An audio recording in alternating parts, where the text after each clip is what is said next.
What's going on? 5 people in the world. You see who it is. You see the four. We're in here. The fight panel, Ep.1, has officially began. I'm your boy Darnell Giovanni, aka Mr. Black. Everybody, you can introduce yourself. This is a free talking area here. Nobody's hosting this. We're all just talking. Anybody? Go ahead, gentlemen, please. Shit, I'm just here for the ride. You know me. If you look for me, you won't find me. I'm just here to learn something and you know, and you know, just to be that token cash guy, you know. Y'all know me. I was just going to the fight dialogue. What's up with y'all? I hope everybody's good. Pleasure to be here on the fight panel. Let's get it. Man, let's get it. What is going on, everybody? This is Serge Vicente of the Fight Podcast, of Brothers in Combat, of High Kicking It, and a whole bunch of other shit. We just gonna keep it rocking. Love you guys. This is gonna be such an amazing time. A great episode today. Yo, let's talk about fights. Let's get into it. You gotta give yourself an introduction too. Come on now, Nick. What are you talking about? That was my introduction, man. That was your introduction? All right. My name's Jeff. Nick Marcus. Like I said, don't look for me. You won't find me. All right. I'm not that important, but you can find me on the Mystic Hour every so often, and sometimes on Brothers in Combat as their little Café con leche. That's right, baby. You know, so you know we gotta add a little bit. I mean, I know Serge is already bringing that Latin sabor to the show, but you know, sometimes you gotta spice it up a little bit more. And so you know, I'll be your next Hispanic token guy. Hey, now, granted, remember, I feel like I have to throw this out here because I say nigga way too much. I'm black, okay? I'm like a black and Puerto Rican dude. I feel like I have to say that shit sometimes because motherfuckers be getting bent out of shape. Like, why is this dude with the long, flowy hair dropping the N-bomb? Look, I could do that. I could do the pass. Certified. Now you know, guys. And now you know. Of course, we are here about the fight. We got a big card this weekend. We got a very big card this weekend. Finally, that light championship is going to be decided in the main event. Charles Olivera is taking on Michael Chandler, the former Bellator, two-time Bellator champion. It's going to be a really card. It's going to be a full-time. Darnell, my brother, I'm sorry about that, but you sound like you're in a little bit of agua there, man. Am I going out again? Yeah, a little bit. You're in outer space right now, bro. Yep. It's all good. It's all good. Serge, take it. All right, here. Do me a favor, Darnell. Do me a favor and put that first question up on the board, and we can just kind of keep it rocking from here while he gets his mic and everything set up. People, it's all good. But we are going to go ahead and talk about this upcoming weekend's big fights. I mean, we have Charles Olivera. We have Michael Chandler. And honestly, this is a fight that I think a lot of us have been. Maybe it wasn't a fight that we all anticipated, but now that it's here, fam, I think we're all relatively excited about this fight. It's amazing in all its entirety. Before we kind of get into the question, I just want to ask you guys off the top, what's your excitement level? Because this is just fucking nuts. Oh, anybody? Man. Listen, this fight, it was like you said, it was not a fight we was expecting, but it's a fight that's interesting because it's a matchup. You got Charles Olivera, the leader in submission victories in UFC and MMA, period. And then you got the newcomer, a former Bellator champion, Michael Chandler, who just came off a great debut, and now he's fighting for the title. Oh man, 155 has always been the exciting division in the UFC. So I mean, it's definitely gonna be an interesting one. I can't wait to see how it plays out. No, I'm super excited about it. Like I mean, we all were surprised with this being the title fight, but I wasn't, surprised maybe, but definitely not upset.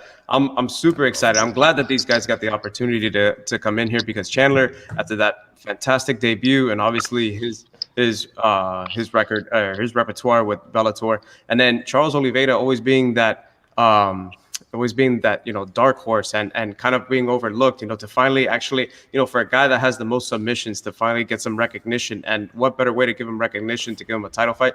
I'm stoked. I'm telling you, I'm super excited for this fight. Darnell, what do you think about this one, man? Like, what's your excitement level for this fight? My excitement level is super high, of course. I'm glad to see Charles Olivera finally getting that recognition, as you guys all just said. And then Michael Chandler came into the UFC, already fighting for the belt. He said, see you at the top, and he's there right now at the top. But let's see if he can stay at the top. So it's going to be very difficult for him to fight in such a difficult division. But let me ask you guys this, and of course, anybody can answer at any point in time. has Michael Chandler fought tougher opponents, or Charles Oliveira has had a tougher opponent being in the UFC? Charles Olivera has absolutely had the tougher road to get here. We're not even going to pretend that, what Michael Chandler's faced in Bellator is equal to even what he's done in the last 7 fights, 8-fight win streak that he currently is on. But that doesn't take away from what he's done in his career. We're talking about a Michael Chandler who early in his career defeated Eddie Alvarez. We're talking about a Michael Chandler whom, he's literally been in there with some of the best in the world, with Pitbulls and Benson Henderson he's beaten and so many others. He's been in there with the best of the best. So has he earned this shot? Absolutely. But in terms of who has had the harder level of competition, I'll be honest with you. Name a fighter that has actually had a consistently higher level of competition than Charles Oliveira. Really, let's think about this. This is a dude that from the beginning of his career, remember, he's been in the UFC since he was 20 years old. So yeah, he got beat up early. Yes, he got knocked out, but he kept staying around. He keeps fucking everybody up. He's a finisher. He's the definition of it. Guys, yeah, what do you guys think about it? Because I'll be honest with you, I think that he has definitely had the harder road to get here. Go ahead, Nick. Yeah, I think so too. I mean, he's been fighting at this level, and we all know that UFC, although it's not the only promotion out there, it is the top promotion. It's the top promotion for a reason, not just because of the entertainment aspect, but because of the talent level that it has. So I would say that Charles Oliveira did have a harder level, but I think this is going to be really what's getting me so excited about this particular fight is that because he's had that, right, and he's proven just how talented of a fighter he is, now Michael Chandler can really put to bed, right, whether he is the top guy or not. Good point. Very good point. Very, very valid point. I definitely have to agree. Olivera had the tougher road because many people and people who are new to MMA, he used to be a 45er. He's fought the likes of Showtime Pettis, Max Holloway, Frankie Edgar. He's fought a monsters of killers. All guys who's going to the Hall of Fame, former champions. So I mean, he's definitely have had the harder road. Like you said, I'm glad he's getting recognition. Am I good? All right. And so the fact that he's getting recognition, and don't knock on Chandler as well too. He's fought some big names outside the UFC, but now this is the big test. And can you knock out a guy who is considered a dark horse, a guy who no one called out, who nobody wanted to smoke with? Now, Did you say that again for the people in the back? Because I feel like I've been the only one saying that for months. Something for the ones in the back. No one is calling this man out. No one is saying Charles Oliveira's name. They'll say it, well, he doesn't deserve it. Why? Why? Explain it to me. Dude, nobody wants that smoke. Nobody wants that. Nobody wants that smoke. I can see that. A lot of people want that smoke. That's a very difficult fight for a lot of guys, of course. But what I'm going to say is, you're going in and out. It's like literally the moment you flipped it back, it sounded you like when you went underwater. Like, I'm sorry, bro. I have no idea what's happening. I'm gonna go straight here, guys. I'm gonna go straight here. But yeah, man, nobody was calling him out because nobody wanted that smoke, man. I mean, this guy. I mean, it's kind of crazy how long it's gone on that he's been overlooked, especially the fact that he has the record for most submissions in this game. It's so ridiculous. Dude, you know when I knew Charles Oliveira was a problem? And I think he's always one of those guys that, because I saw Charles Oliveira get knocked out in Chicago by Cub Swanson when he fought at 45. Like, I remember him getting touched, right? So you remember that guy. We've seen him almost quit to a degree, right? And all of us have always had these questions, but he's been consistent and he's developed, and all of a sudden it's like you saw his striking catch up with his grappling. And when I realized it was all came together was Kevin Lee. When he beat the shit out of Kevin Lee, dude, I knew it was an absolute issue. You sound better, bro. I think you're there. I'm good. Way better. Yeah, okay, there you are. I'm just gonna stay here. We're good. But what I was saying before is, sorry, Charles Oliveira, nobody was calling him out for sure. But here's my thing and the difference. Not in competition, but in experience in title fights. Michael Chandler has been in a lot of title fights. This is Charles Oliveira's first time being in a title fight. It's gonna feel different. It is a main event. I know Charles Oliveira has fought in front of a lot of people, but this has not been on the line, and that's gonna make a major difference, I feel, in this fight. And I'm gonna give Michael Chandler the advantage in the experience factor, even though maybe Charles Oliveira has fought the tougher competition, because the UFC, I feel, has a better lightweight division for sure. Well, let me ask you this. Doesn't it cancel it out? Because at the end of the day, yes, he has championship experience, but we're not going to pretend that a Bellator main event is equivalent to any pay-per-view card that Charles Oliveira has been on. He's faced higher stakes. He's faced higher odds. So at the end of the day, I think that cancels itself out. Because now he's at the big show. And not only is he at the big show, he's, now you're in the title with a full packed stadium. When you saw him in the UFC the first time, it was in front of 12 Saudis. But same thing with Charles Oliveira. His biggest fight, his highest profile fights, his past two, Kevin Lee and Tony Ferguson, has been in front of who? 0 people. There was nobody. That's not true. Kevin Lee was a packed house. That was a packed house. That was the last event. That was the last event before COVID. They didn't allow any Brazilian people in that stadium. I could put $100 million on that. There was. I'm wrong. I'm fucking wrong. I'm wrong. Then I'll take it. I'll take my L. I'll take my L on the chin then. $180 million Conor McGregor dollars. That there was nobody in that stadium. So. Oh no! Like I said, if that's the case, I concede to that. I don't argue shit that I'm wrong on. If I'm wrong, I'm wrong. Yeah. So his highest profile fights have been in front of nobody. So this is going to be his highest profile fight in front of a huge crowd. So it's going to have a difference, and there's going to be something on the line. That's going to be the huge difference, because you have a title, especially the lightweight title, that can change your life.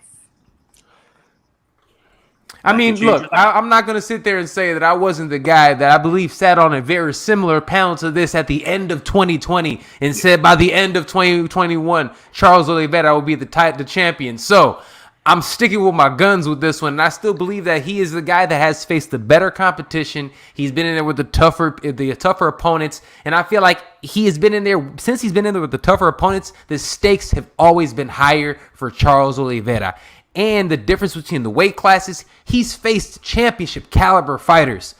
I think that's a wash. I think we're gonna see a great fucking fight, because Michael Chandler is a dog, and he's not just a champ, he's a dog. He goes out there and gets it, and I appreciate that dude. And the thing I really think this makes this fight compelling is that they are both vulnerable. I've seen them both get knocked the fuck out. I was just about to bring that up. Literally, these are two guys who've been knocked out of their careers before Charles Oliveira even said, "I'm gonna knock him out in the first round." Charles Oliveira is a guy who has the most submissions. He has the most submissions in UFC history, right? And he's talking about he's going to knock him out. You can see Olivera has put forward everybody that he fights. Very interesting thing in this is our two guys who like to push. When we saw Chandler fight Dan Hooker was fighting against the cage. Dan Hooker never backs up when he fights. Same thing with Charles Oliveira. So it'll be interesting to see who can put foot on the ground and be like, you know what? I'm going to lead this dance. I'm curious about that. Because neither of those guys... So I'll say this. Well, actually, no. Both of those guys constantly come forward. You saw it a little bit in the Pitbull fight. There was a little bit of jockeying for position for Michael Chandler in that Pitbull fight. So they were kind of both in the middle, and that's kind of how that fight ended up like the way it did. But when I don't know who's going to go backwards. I don't know who's going to concede that position. I don't. And this is why this fight actually for people who love fighting, like the four of us do, and I'm sure everyone who's going to be listening. And for everybody who's listening live and watching live, thank you guys so much for checking us out. Watching all of our shows, Mystic, Black, Fight Dialogue, Brothers in Combat, Fight Podcast. Thank you guys for supporting the shows. But that's why we watch these type of fights. This is like a true combat sports fan's dream fight. And I literally can't wait.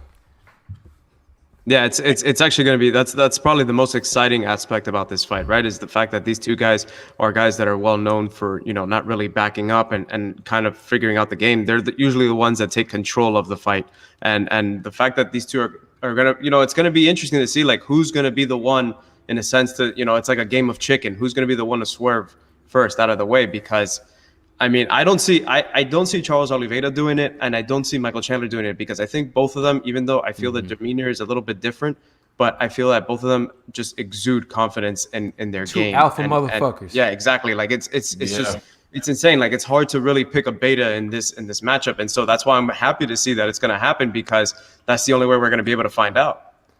Aldrich, let me ask you this. Again, our grappling expert, the champion him damn self. We gotta ask him. What do you think is really like who has the advantage in the grappling? We have Charles Oliveira, who is this submission just animal. But the cool thing about Michael Chandler, especially with his wrestling, is that he has such great control and he is so heavy on top. A lot of times that could negate really good grappling. So who do you really feel has the advantage coming into this fight on the ground? Oh, man. You pretty much have strength and technique. And it's crazy because my professor had dropped this knowledge on me. And it's going to be the funniest saying, but it's going to make sense. He said, strength is your girlfriend and technique is your wife.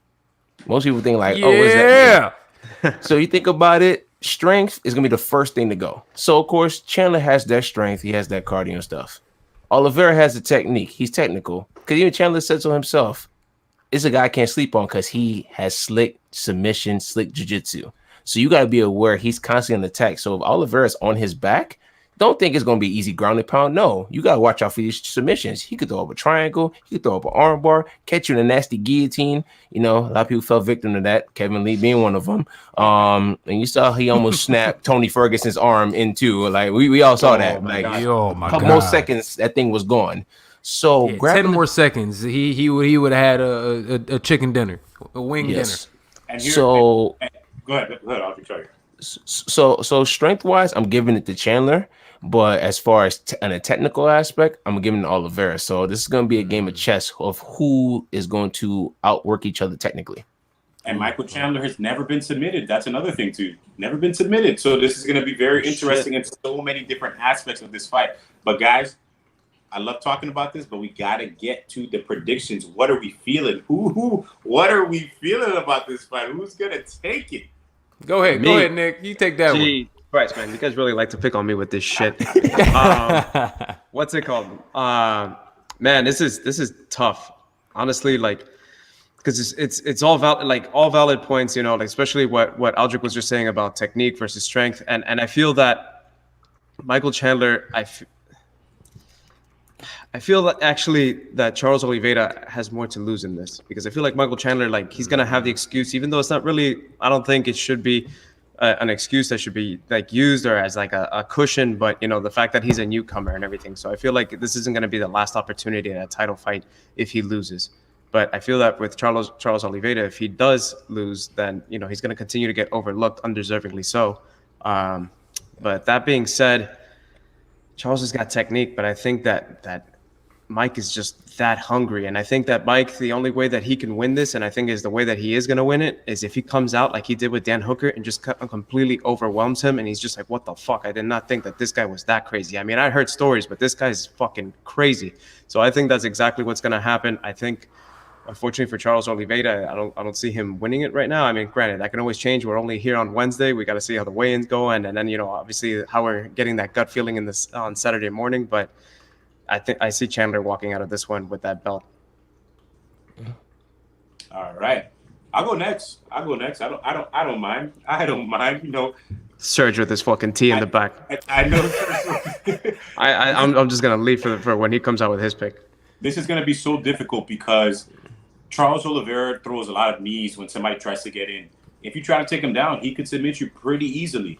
Michael Chandler's a smaller guy. He's gonna have to get in on Charles Olivera in order for him to get any sort of strike going on, any kind of takedowns that he wants to happen. And we know this in the past. Charles Olivera, if he's overwhelmed, he can lose. If he gets overwhelmed, that's when he's at his worst point. Michael Chandler, it's a guy, if you finish, he can be finished early. We saw Patricky do it.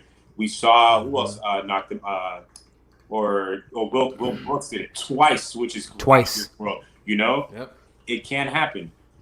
But I don't think it's going to happen. We're going to see Michael Chandler at the top. this weekend. Nobody thought he could do it. He's going to prove a lot of doubters wrong. Charles Oliveira, I feel, and I promise you this, guys, he's not going to fall off that much. I think there's still matchups because there's a lot of good matchups there for him. And I think somebody else who's on this card would be a good matchup for him. And we'll talk about that next. But I'm going to go with Michael Chandler. I think he beats him, and I think he takes him out in about the second round.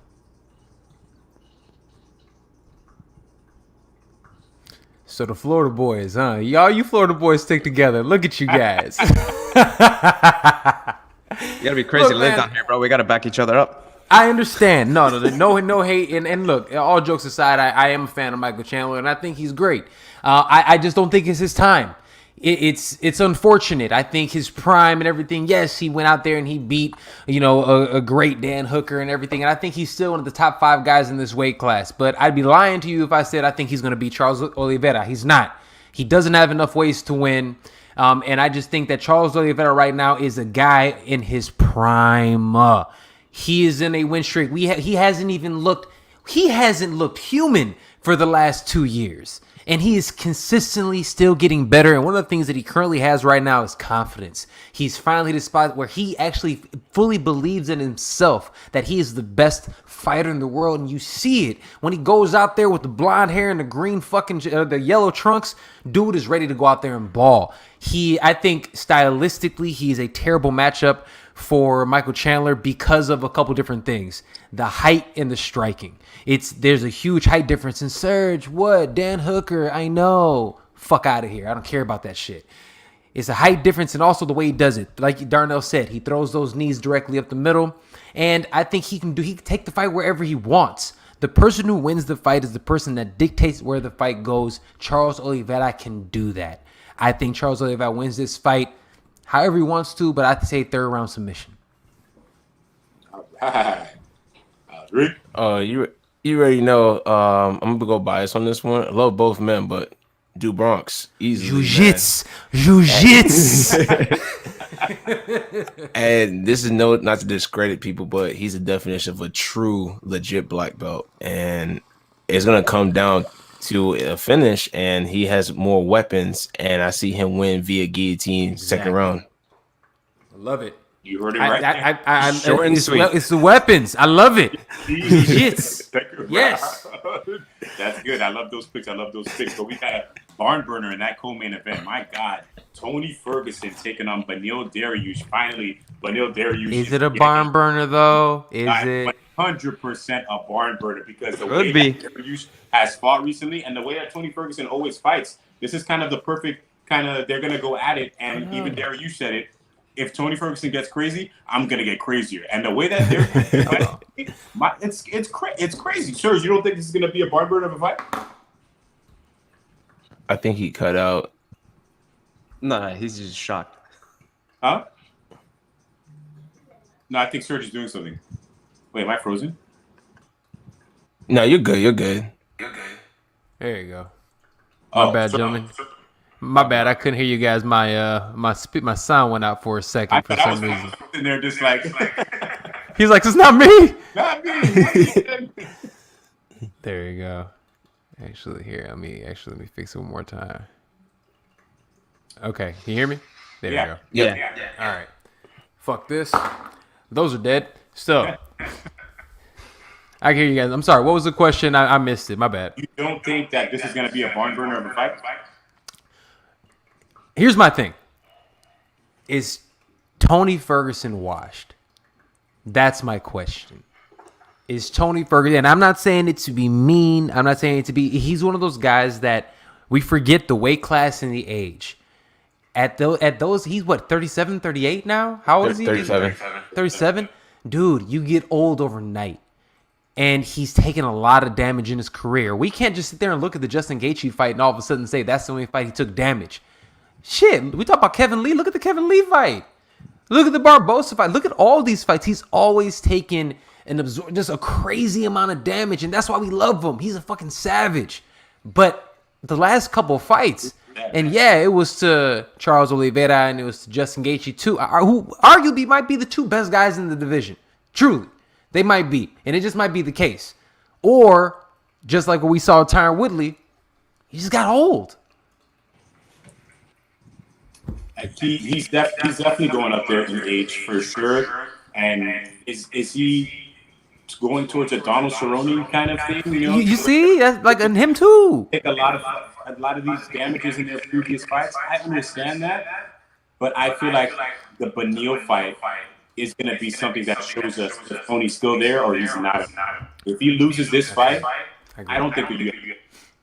But I don't see him getting any kind of top 10 opponent after that. He might have to fight somebody way below. You get to the point where you can't choose your opponents anymore. Yeah.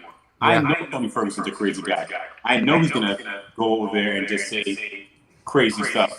But I don't know.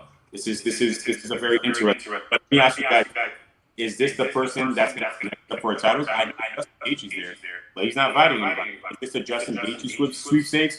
Is this the Conor McGregor Poirier sweepstakes? What's happening to this person in their next fight?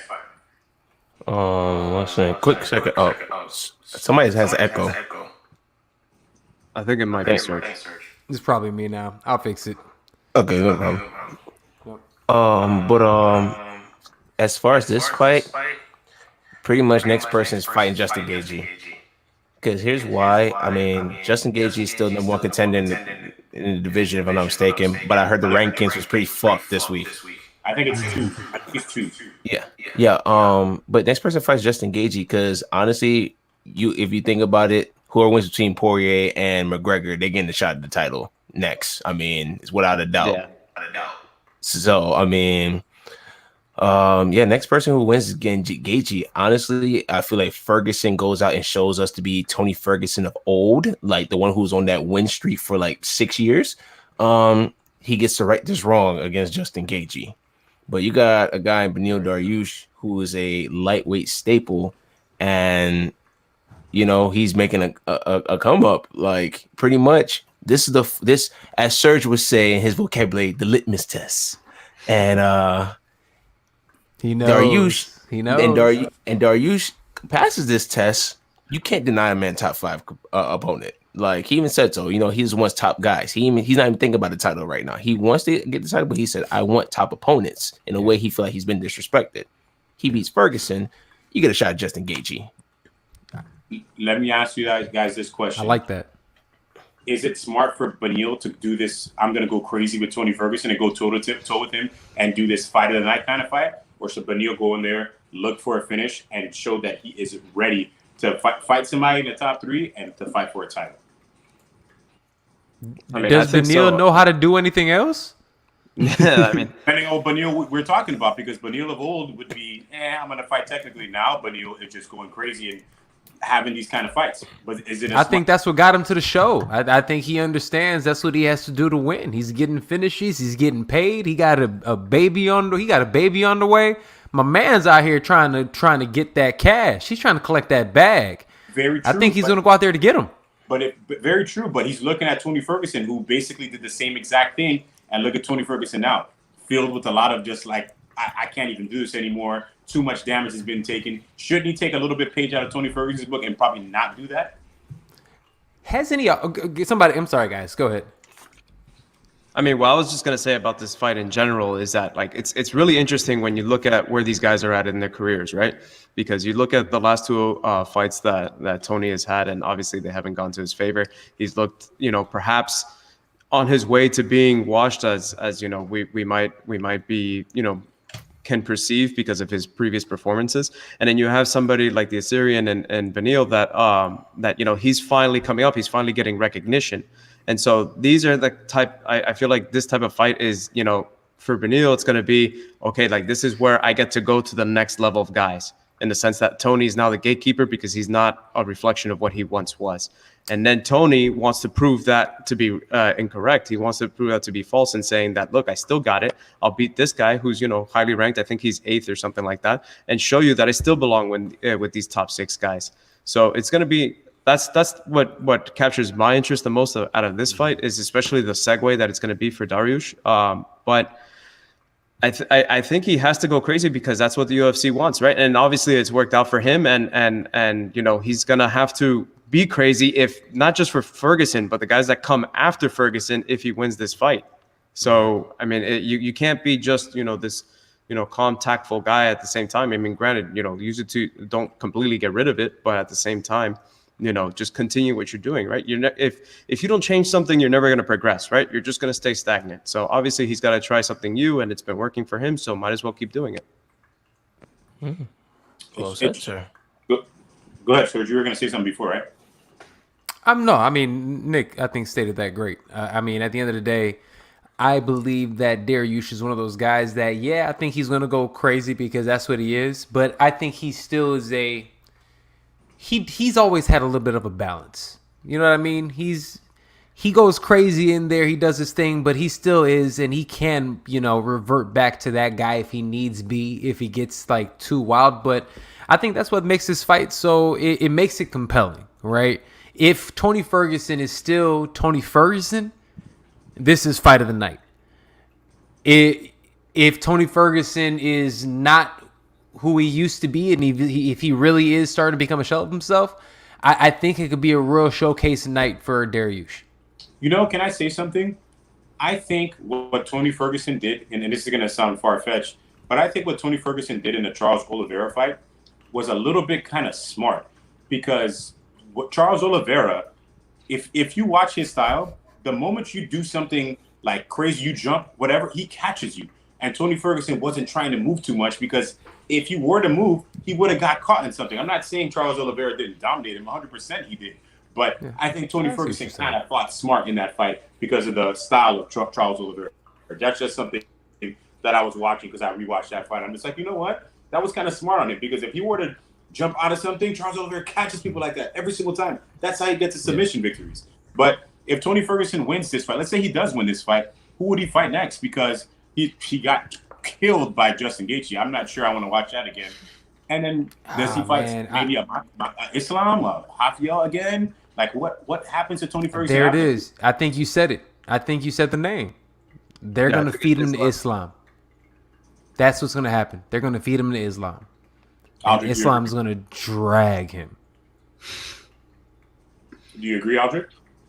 Are you talking about if he wins or lose? If he wins, I think that's the fight they make, because you know what it does perfectly. It literally propels your possible next champion. It really does. It gives him that name value that he really needed. Honestly, I feel like they will. I have to agree. Islam's up and coming. I'm not sold on him just yet, but it will be a test. It'll be a good test for Islam. Reason being because you want to see him against a top tier opponent, and Tony, even like you said, depends what style of Ferguson we're going to see. If we see Tony of old that's coming out crazy, I'm going to war with you, then all right, cool. Then it's a real test. But I mean, like I said, I have to feed in Islam because no one wants to fight the guy because he's too low. And Tony's crazy enough to do it. Tony's crazy hell enough to do it. And hey, he has to prove himself once again that he should go. I mean, unfortunately, the title eluded him multiple times. Not his fault. He never got a fair shot at the title, but he's going to have to put on a good performance against Dariush. And they decided if you're in Islam, he got to go out there and do it again if he wants to be in title contentions. Isn't it I don't think wild to think that Tony Ferguson won 12 fights in a row, Michael Chandler won 1 and got a UFC title shot? That's just nuts. That shows. I mean, but I think it's unique case with Michael Chandler, right? Because of what he has done, and everyone respects Bellator. It's not like you know what I'm saying? So it's like they look over there. He has legitimate name value, and I think he got that because I saw that a little bit on social media this week where people like that they're making the comparison. He has a resume. It's not like some dude. It's not like fucking Jerry coming out of here and they just gave his ass a title shot tomorrow or some shit. Now, granted, I'm not mad if he does. CB Dalloway, he whooped that ass too, way back in the day. You know what I mean? So, like, you know what I'm saying? But there's let me say, Hamzat or some shit. It's not like they're giving Hamzat a title shot tomorrow, right? It's a guy that actually has been doing work for over a decade and has made a name for himself outside of the UFC, and that's so hard to do. Would it be surprised if they give Hamzat a title shot? To be completely honest, the way the UFC business works. But guys, we gotta get little picks going on. Who we got in this fight? I got Ferguson. Oof. I got the Assyrian. I got Dariush. I'm going with Dariush. Let's go. Yep. Ooh, this is a hard one, man. I love Tony Ferguson so much, and he cracks me up with his tweets and all that stuff. But man, Dariush is just on a different level now. He's fighting to a height that I didn't think that he would get. His style's too much fun too. To add on to that, I want to see Dariush in that upper echelon, that lightweight division. I'm going to go with Dariush as well. Same. Yeah. We have other good fights on this card as well, guys. Just to say, we got Caitlin Trukagan taking on Viviane Araújo. That's going to be a really good one in the women's flyweight division, especially in the sense of there's not too many great fighters in that flyweight division, so it'd be cool to see Araújo, maybe get up there. She's good. She hits hard. Not to say she'd be Valentina, but it'd be a different person for her to fight, different contender. We got Shane Burgos taking on Edson Barbosa. That's going to be maybe fight of the night. You think fight of the night, guys? Is that going to happen? That's my fight of the night pick. That's my pick for fight of the night. Yeah, absolutely. How do you guys see that fight going, and who gets propelled more up in this fight? Burgos or Barbosa by winning?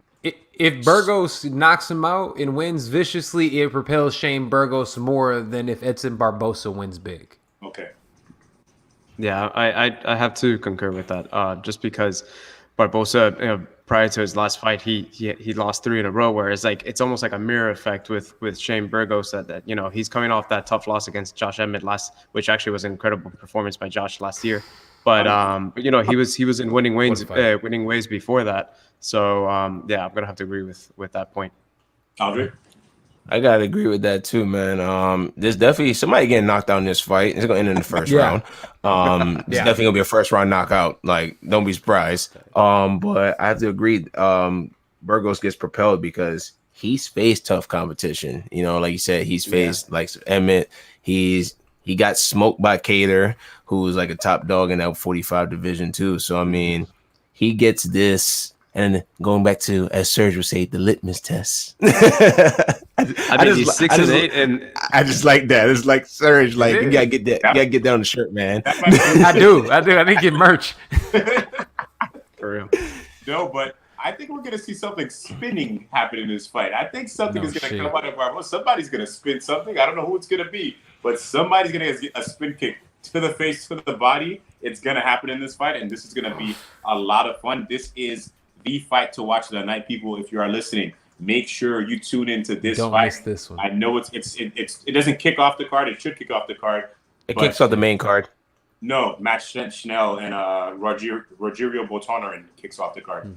Gotcha. The UFC and they're random stuff, but you never know. That might be a good fight too. So we don't know yet. But we also got the former Strikeforce middleweight champion and Naldo Jacare Souza taking on Andre Muniz. I'm not too keen on who Andre Muniz is, but I guess they're giving Jacare kind of a let's see where you are in your career kind of fight, right? Is this a chopping block for Jacare? He's 41 years old. He hasn't won in a very long time. Is this he loses, he's out of here, or he wins? They give him money. What if he wins? You still think they keep him? Why would they keep a 42-year-old? I think they tell him, you know what? Hey, great job. Thanks for everything. Don't let the door hit you on the way out. Yeah, they cut him. I think he's too expensive. He's one of those guys like a Yoel. He's just a big contract. He's been around name for a long time. He's older. Even if he wins, they cut him loose. Yeah, I agree with that. Can he go somewhere else and be a champion, like in a Bellator, ONE FC, a Risen? No. Nah. He can't even. I think he could still be. I think he could be competitive, maybe somewhere else. But as far as being a competitive, champion, maybe. You guys want to see that rematch between him and Mousasi? Nah. Mousasi absolutely runs through him. Very. Yeah, Mousasi, people you forget how long fucking Gegard Mousasi's been doing this shit. Long time, dude. I remember. Do y'all remember Fight Magazine? Of course. Yeah, dog. I remember Gegard Mousasi getting Fight Magazine's Fighter of the fucking Year one year. And he was on the cover, and everybody was like, this is the best 205er in the world. And that's when they was like Rampage and all these other motherfuckers doing this shit. Dude, Gegard has been doing this shit forever. And this dude is like my age. Shit's crazy. Dude is like 34 years old still. It's nuts. Definitely want to see him fight again this year. Don't know what Bellator is doing with him, but let's get into some news around MMA, guys. We got a lot of stuff that's happened recently. Most notably, The boy Rumble got arrested for identity theft. What is going on with AJ? I don't know. Damn. I didn't read up on it. Anthony Johnson used somebody else's credit card to buy a flight ticket from a round trip flight ticket, which I was kind of confused about. Don't know who he's buying it for. Was it for him? I think so. I think it was for him, but it was like literally a flight from Fort Lauderdale to Newark. I mean, it's not like he's out here flying himself out to Abu Dhabi or something like that and going on a spending spree. I mean, come on, like. What do you guys think Bellator should do with him after they find out this happened? Do you think they should cut him out of the tournament, or just kind of look into it more and see what happened before they cut him out? They'll probably slap his wrist, and that's about it. I mean, he's bringing way too many viewers into for them to. I mean, This isn't something like he beat his girl or something like to that aspect, right? I mean, it's he has that on his resume, right? Well, but like not. I'm talking about this particular case that like. I mean, hopefully they're there, like hoping that like, oh, people like are not going to remember that or anything, but because it's so recent and he's in Bellator and he's bringing these new viewers and everything like that. I think for something as petty as this, especially like I said, that it was the fact that it was a flight from Fort Lauderdale to Newark, New Jersey. Like, come on, I don't think that they're going to want to get rid of a guy that is bringing so much attention to now their promotion for something as silly as that. Yeah. Just a clarification: Anthony Johnson was acquitted of those domestic violence charges, and I thought you were innocent, Anthony. All right, if I see you, I know you live in Fort Lauderdale. Just don't come for me. I had to bring it up. I apologize. But, don't call me. Listen, man, don't call me. I ain't fighting Rumble for you. I'm sorry. I love you. Don't call me. I'll just be like, new number. Who's this? This is gonna sound crazy, and you guys might not like it, but I wouldn't be upset if they cut him from the tournament. Because you know what happens if they cut him for a tournament? We finally get Yoel versus Rumble, baby. That'll happen. No, I want him to be the champion. I'm such a Rumble fan. I want Rumble to get a belt. And Same. I think he has a legitimate shot to win the damn title in this. So no, I don't want to cut because I actually want to see Rumble have a title. I wanted him to win it in the UFC. I've been a fan since he fought at 170. I want Rumble to win. Which he definitely can. What did you guys think of his performance against Augusto? He was scared and got caught. You think that was ring rust in that first round? Oh, definitely. 4 years. Yeah. 4 years out the game. I mean, yeah, I would expect that. But the way he came back and when he knocked Buddy, I was like, damn, Rumble still got it. Yeah, Rumble still got it. He just had to shake off that rust. If he did not retire, let's talk about it. If Rumble did not retire and the time that Jones was out and DC moved up, Rumble would have been champion by now. Yeah.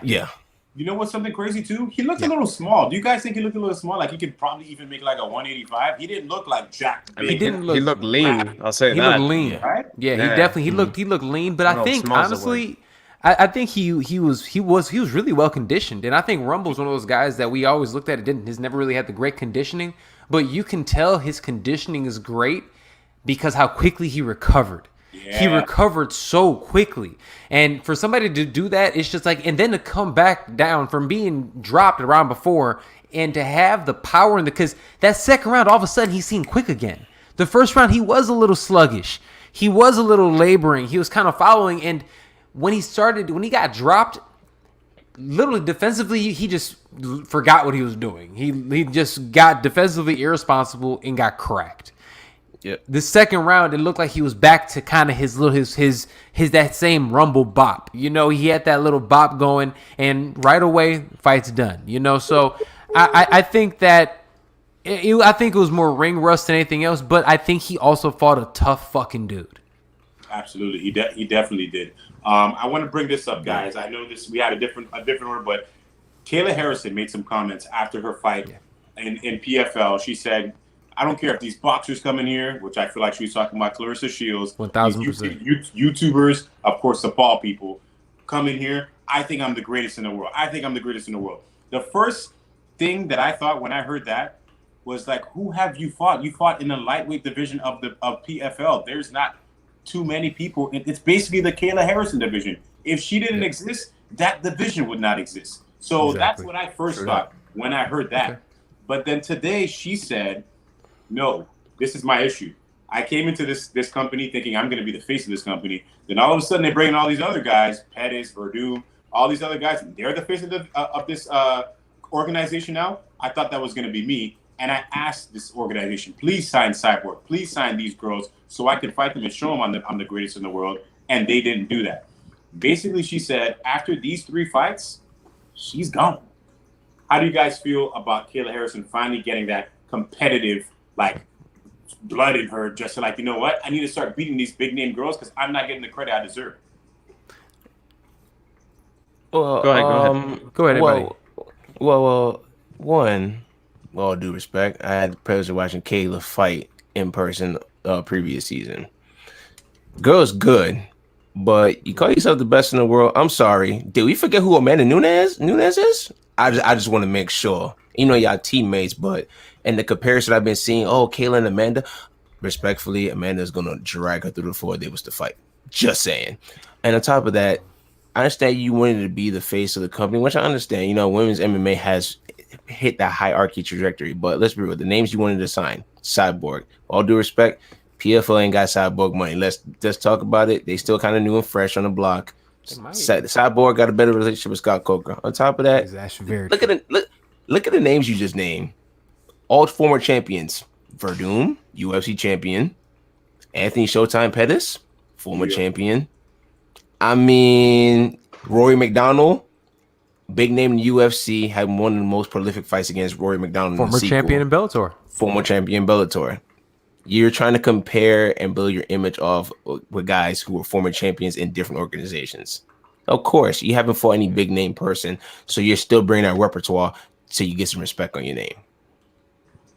Here's another tidbit before you guys, anyone wants to answer that. She no longer trains with Amanda Nunes anymore. They don't train together at all anymore. Does that say something? Is that, you think that's for a reason? Oh, absolutely. Yeah, absolutely. I think it's definitely, it makes sense. She wants to be the best in the world. I'm sure she didn't feel like she was, especially hearing her comments now, you can tell she probably didn't feel like she was getting her fair shake at the time. And we forget, this is a multiple time Olympic champion. She is a competitor. She is the upper echelon athlete competitor. So she's going to want to fight the best in the world. I think that's just competitive. Her competitive juices coming out. And better be competitive. My bad, man. That was bad, man. It just sounded fucked up. Come on, get me off the screen, man. God damn it. God damn it. Yo, sir, I got your back. Oh man, I got your back. I respect you so much. Oh my God, I am so embarrassed. I'm sorry if you see this. Don't fuck me up. Oh, I'm sorry. Live TV. It's live TV. It's live TV. Keep it going. I just want to say, finally, Kayla Harrison, for bringing that competitive. Thank you. Yes. Out of here. Like, I wanted to hear that. I've been dying to hear that for a long time. I think she's very good. I think she's excellent. But you just. I think she's excellent. Yes. You got to fight the competition. You got to want to be up there with these girls who have been killing it for a long time. There's nobody there for you. I understand it's a very easy format to where you win $1 million running through these girls, but at the end of the day, what are you gonna have to prove? Who'd she beat last week? I don't even remember her name, and it wasn't that fast. I can't tell you somebody of significance that Kayla Harrison has beat. I'm being very honest. I don't know. I can't either. I can't. And we, all of us, we love this sport very much, and we can't. Yeah. None of us can answer that question. So, there was that one girl with the short hair that she beat for the title last season. But she beat her twice to get there on the way. Like, that was like her second win and then her finals win. Yeah. I don't know. But let's get into some weirdo stuff, because why not talk about some weird stuff happening within the MMA community? Diego Sanchez, of course, was released from his UFC contract before he fought Donald Cerrone. He's had this coach, Josh Fabia, who has this, I'm going to call it a culty kind of thing that he has convinced Diego Sanchez he should be around. What is it called again? What's the name for it? Like the House of Self-Affirmation or some weird shit like that? Self-awareness. The School of Self. Yeah, so School of Self-Awareness. Yeah. And if you guys haven't seen videos, he's chasing guys with a knife in the cage. Like, he's doing a lot of different things, and it's a little weird. Do you guys think that they're shooting themselves in the foot and having with relationships with the UFC, because they're saying all these things are Dana White's been effing fighters, stuff with medicals, money. Fabio came in that room and he was talking crazy to Megan Olivi and Paul Felder. You think they're shooting themselves in the foot even more? Of course. They're making themselves. They're not making themselves. They're not making a good case. I don't want to call people crazy. I think that's wrong, right? But I'm gonna say this. I mean, yeah. Like she's kind of wild, right? So it's definitely one of those things, man. It's just like you look at that shit and it's like, dude, these guys are off there. They're loony, man, and it's just like. No one's going to want to do business with them. This dude just completely fucked Diego's career. Granted, he was already, he should be retired regardless because I think he's taking far too much punishment in his career. I think he's somebody who's definitely showing signs of CTE. And it's terrifying when you start seeing somebody like this. And I think the scary thing with the Fabio thing is it certainly seems like someone who's taking advantage of somebody else. That's what it seems like. It seems like an opportunist that seems somebody that is... It's a con man that sees an opportunity that somebody's in a vulnerable space and now they're taking advantage of them. That's what it looks like, and it's unfortunate to see. And it's just the dude's a fucking loony. What can I say, man? It's terrible. Like he had my man sitting up like a slab of meat, man, and he was like slapping him in the face. If you haven't seen that video, it's on YouTube. It's anywhere. Just look it up. Just type in Diego Sanchez and Josh Fabio. It's very weird. Aldrich. What does Diego Sanchez go from here? You think another organization is going to sign him? He has name. No. He does have name value. Hell no. No? Especially with this guy in your corner, this is just bad publicity. And the videos, first of all, it's bad on your part, these videos that you're releasing. You're coming crazy people than the organization that you worked with. First of all, it's not the first time Fabio has been on people's shit list. The shit you did with Matt Serra and Dean Thomas when you interrupted him in breakfast and Matt Serra was whooped your ass. Then on top of that, Paul Felder invited to the cookout. My man was so composed the whole entire time, and then he looked like what? Like, I'm sorry, what are you saying right now? Like, you want to get slapped? Like, and then you come crazy at Megan Olivi, who everyone loves. Crazy, crazy. Like, you just don't do that. You don't. Yeah, it makes zero sense. And you tarnish Diego Sanchez's legacy. And it's not the way, like, damn, like that's not the way he was supposed to go out. So that's terrible. That sucks. I don't think Diego is a bad person, you know? I don't think he's a bad person at all. I just feel that he's always been a weird guy, right? From the days on the Ultimate Fighter, he was doing yoga, and people thought he was weird for doing yoga, you know? He's always done stuff that is just, the cartwheels, the yes, all that stuff. But this is just taking it way too far. I think he needs to be very careful in that sense. And I don't know. We'll see what happens in this state. But we got to go to another topic, guys. Cowboy Cerrone took a big loss this past Saturday against Alex Moreno. He lost pretty fast. We're gonna play Dana White here, guys. You watch that fight. Are you letting Donald Cerrone have a little fight, or are you just gonna have that talk with him and be like, you know what? You don't even need to do that. What do you guys think? And everybody can go around. You are now Dana White. What would you do with Donald Cerrone? If you actually care about him, you cut him loose. You tell him, nah, this isn't good for your health. This isn't good for your family. You have been finished something crazy like 6 out of your last 7 fights. You've been knocked out or something like that. Or 5 out of your last 6, he's been knocked out. It's time to call it quits. Especially, he has a beautiful family. He has a couple kids. He has a great team. He has a lot going for himself. I don't think he needs to. He's proven enough. That's Donald fucking Cowboy Cerrone. He's proven enough. He doesn't need to go out there and prove anything else. He doesn't need to go out on a high note because if he goes out there, at this point in time, if he's losing to guys like Moreno, who I think is someone who's very good. Moreno's good. I'm not saying he's a bum in any capacity. But if you're losing to guys like him, that means anybody in the top 15 is really going to give you a problem. Yep. And when you have somebody like Donald Cerrone, you have to kind of give him somebody. It sucks. Well, I think that didn't Dana White go out and say that he's going to give him one more fight at 155?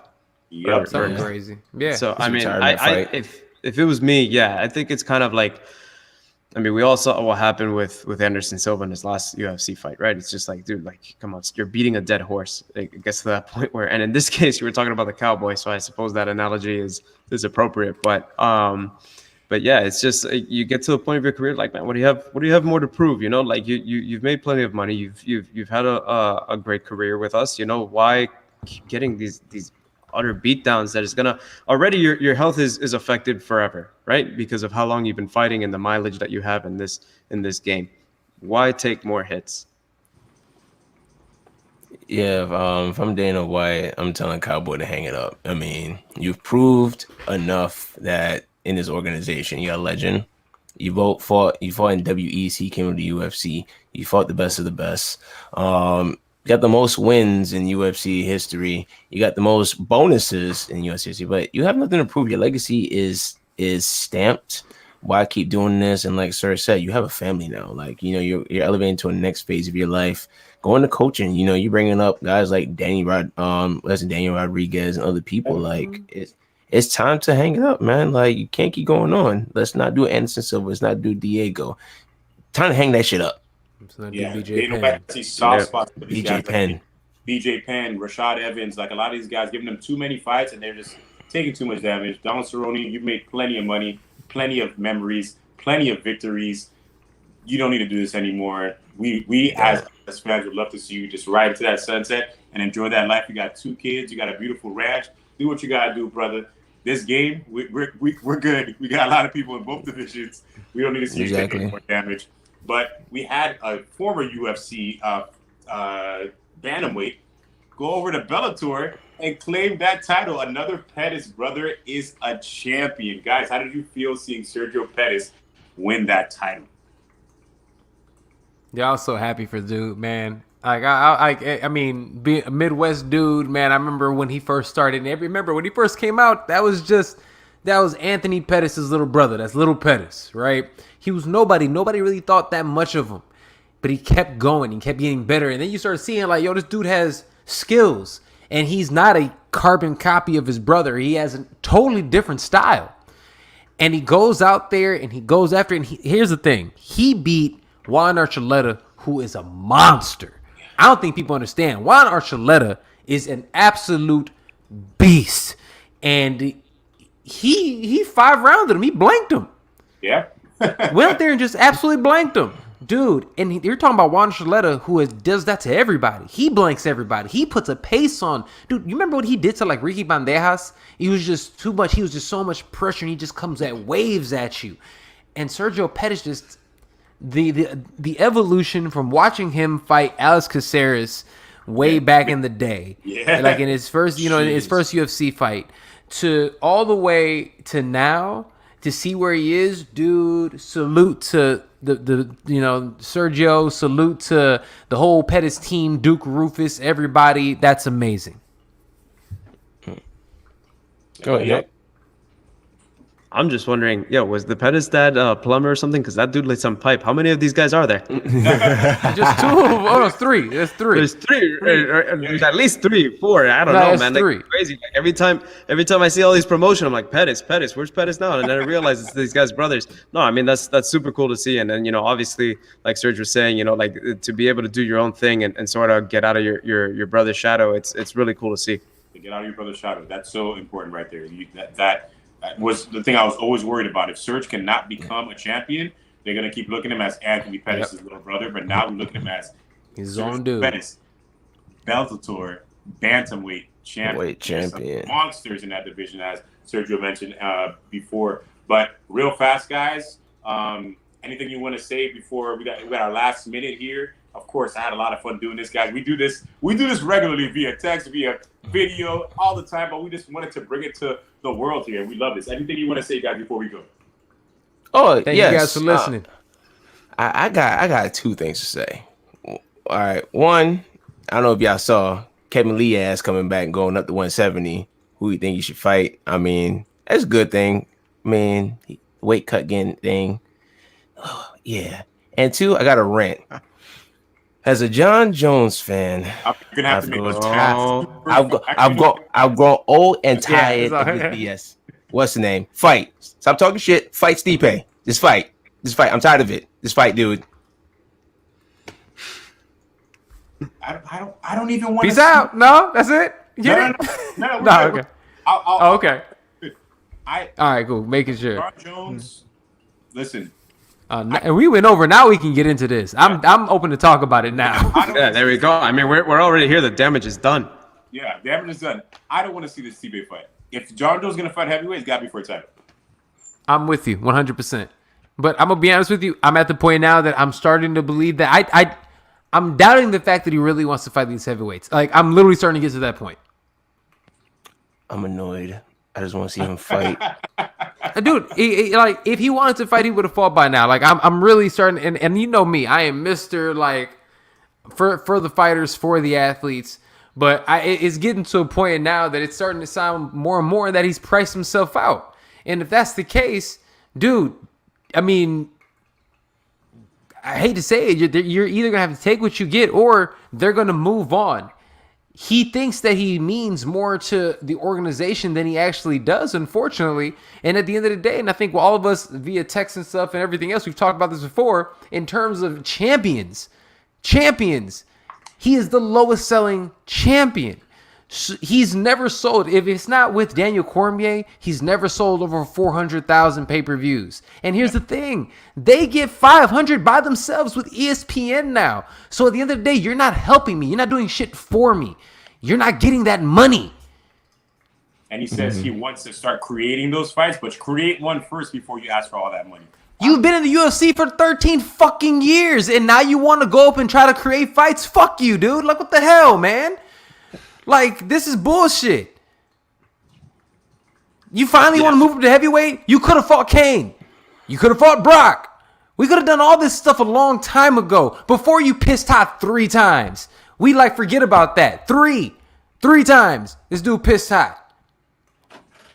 He's pissed his hot 3 times. We literally had to move an entire show the week of the card. Not even the week, like the day before. It went from Vegas because you pissed hot. Picograms these nuts. So you're going to sit here and talk all this shit with all, between that. And then everything that he's had, he forgets that he was the first MMA athlete that was sponsored by Nike and Gatorade. Yeah. This dude was supposed to be Conor McGregor before fucking Conor McGregor. He's the one that beat Rampage when Rampage was still relevant. He's the one that beat all these dudes and they're still relevant. But he shit the bed and now you want to get paid? Fam, that's not how life works. Serge said everything that I wanted to say. I'm happy. I'm cool. My soul is cleansed. Well, guys, Tiger got out of the cage. Can't end the show any better on that. We appreciate everybody for watching. Of course, we will be back. We don't know when, but we'll be back. You'll see us again when there's another huge card. Of course, the Fight panel will be here. We appreciate everybody for watching. Of course, see Serge at the Fight Podcast on Instagram, YouTube, Twitch, everywhere. Fight Dialogue, YouTube, all the podcasts over there. You see Nick Marcus, of course, on the Mystic Hour. We'll be back soon, guys. We are out. Peace.